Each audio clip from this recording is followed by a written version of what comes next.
Hey y'all, and welcome back to day 39 of my 100-day challenge. My name is Dayana, and I help six-figure female entrepreneurs to build high-performing teams as well as automating their systems and processes. So let's get into it. Today, I want to talk about how to choose the right niche without overthinking it. A lot of times, whenever we think about what it is that we want to kind of tailor our messaging to, we realize that down the road, that's actually not who we want it to cater to. And what a niche actually means is who it is that you're wanting to talk to. So, who is your target audience? Who is the consumer might not be the same as your target audience. Okay, so say if your target audience was mothers, the consumer would actually potentially be babies if it was for diapers or something.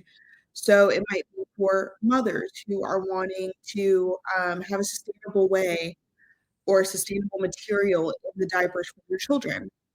You want to make sure that this is very clear because this will help with your messaging. So niche down does not mean that you're boxing yourself in. I know some people think it's like, oh my goodness, I'm confined to this space.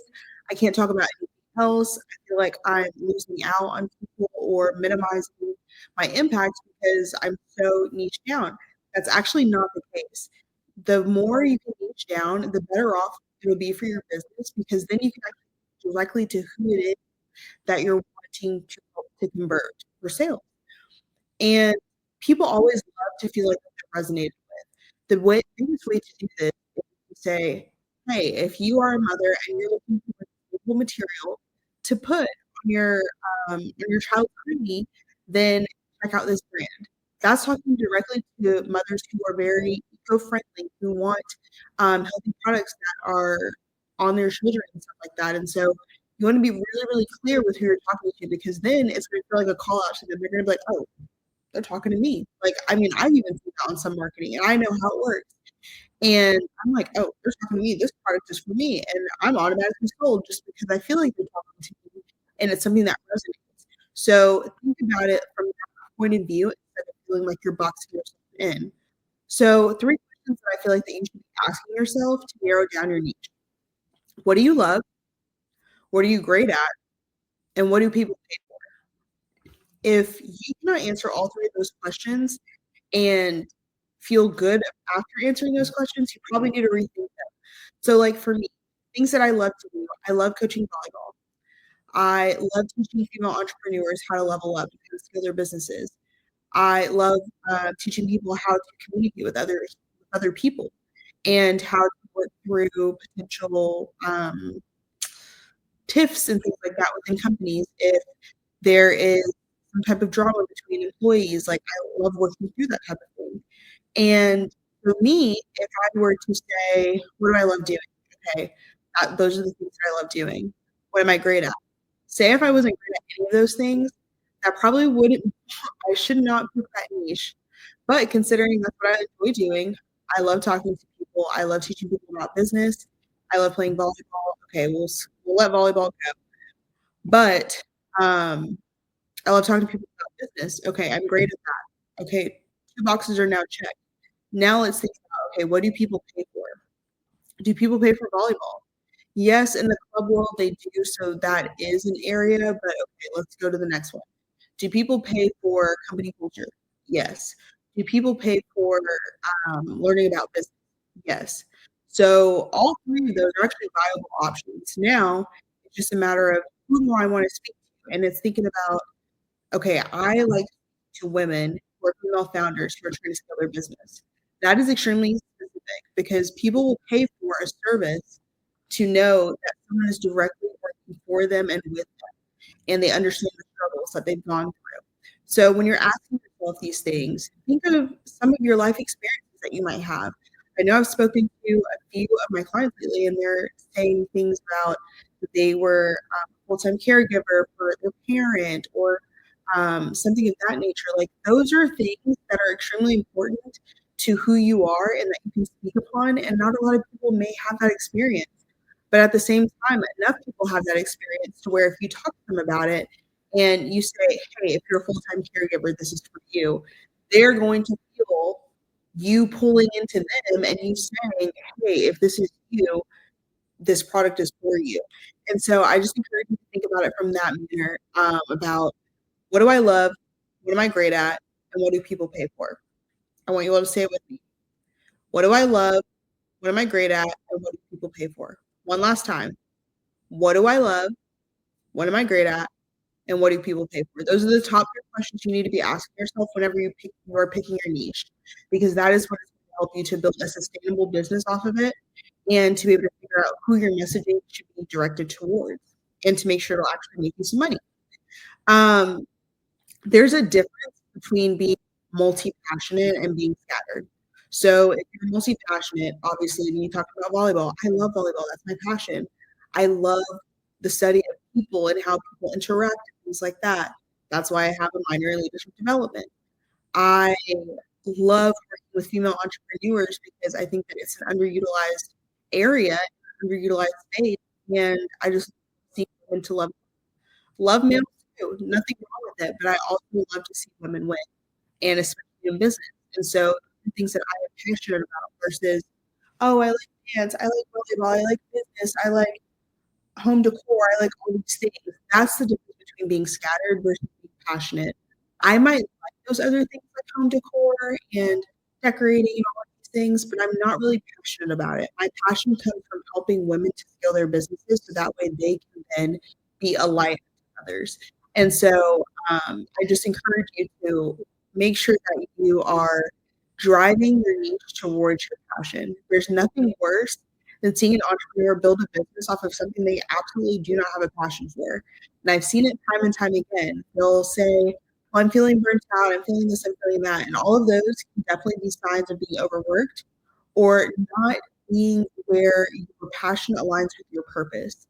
There is value in making sure that your passion aligns with your purpose and doing things intentionally for the greater good. And so I just encourage you to make sure that you think about it from a broader point of view versus just like, I like this, I like this, I like this, and then trying to package it all together because it probably won't work that well. There are many companies that will start off very, very broad, and they might say it's for ski, a ski company, and they might start off extremely broad, and it might be for all skiers for jackets or something of that nature. Well, then they might start seeing that they're having a high increase in women and toddlers in their sales. So then they might switch it over to a ski jacket that is specifically for female children. And that is where they start niching down. They don't do that from the get go. So it's okay to go a little bit more broad in the beginning. You don't want to go too broad, but it's okay to go a little bit more broad and then to narrow it in as you figure out who your avatar is. Now, if you already know your avatar, you're well ahead of the game. Go ahead and niche down. That's going to put you that much more ahead of the curve. But if not, when you are choosing what business you want to go into, that is the first and foremost thing that you need to figure out. What is your niche? Who are you talking to? I cannot say that enough in this video, and I hope by the end of it, you know that you need to be thinking of those 3 questions. What do I love? What am I great at? And what do people pay for? And then you want to test your niche before fully committing to it. So there's something called validation, and that's validating your offer. So if you know, okay, I want to offer something to small business owners or entrepreneurs who are 6 figures to help them scale their business. It's important to do some type of work, even if it's just doing some outreach, doing some polls on your social media, whatever that is, to be able to help to validate your offer. There's nothing worse than going through with time and effort and money and different resources and then figuring out that, oh, people actually don't want this. Like, this is actually not what people are going to pay for. It's not needed, or the market is oversaturated, or no one's really buying in that market right now. There's nothing worse than putting all of your time and energy into an offer before validating it. So make sure that you're hitting on the pain points that people are needing. And if you're hitting on the pain points that people have and you're coming to them with a solution, there's no doubt that people will pay you for your service. It's just a matter of making sure that it checks all of those boxes ahead of time. And please don't get into the niche trap. There's a trap where it is based on choosing your niche based on trends and not on alignment. So it's something that looks really cool. It's high ticket sales or it's MRR and it's what is the other one called? Oh my goodness. Uh master resale rights, like those types of things. Don't get caught in the niche because those things will come and go, but you want to have something that's sustainable to you. And if you do something, there's nothing wrong with doing high ticket sales. There's nothing wrong with doing master resale rights for digital products.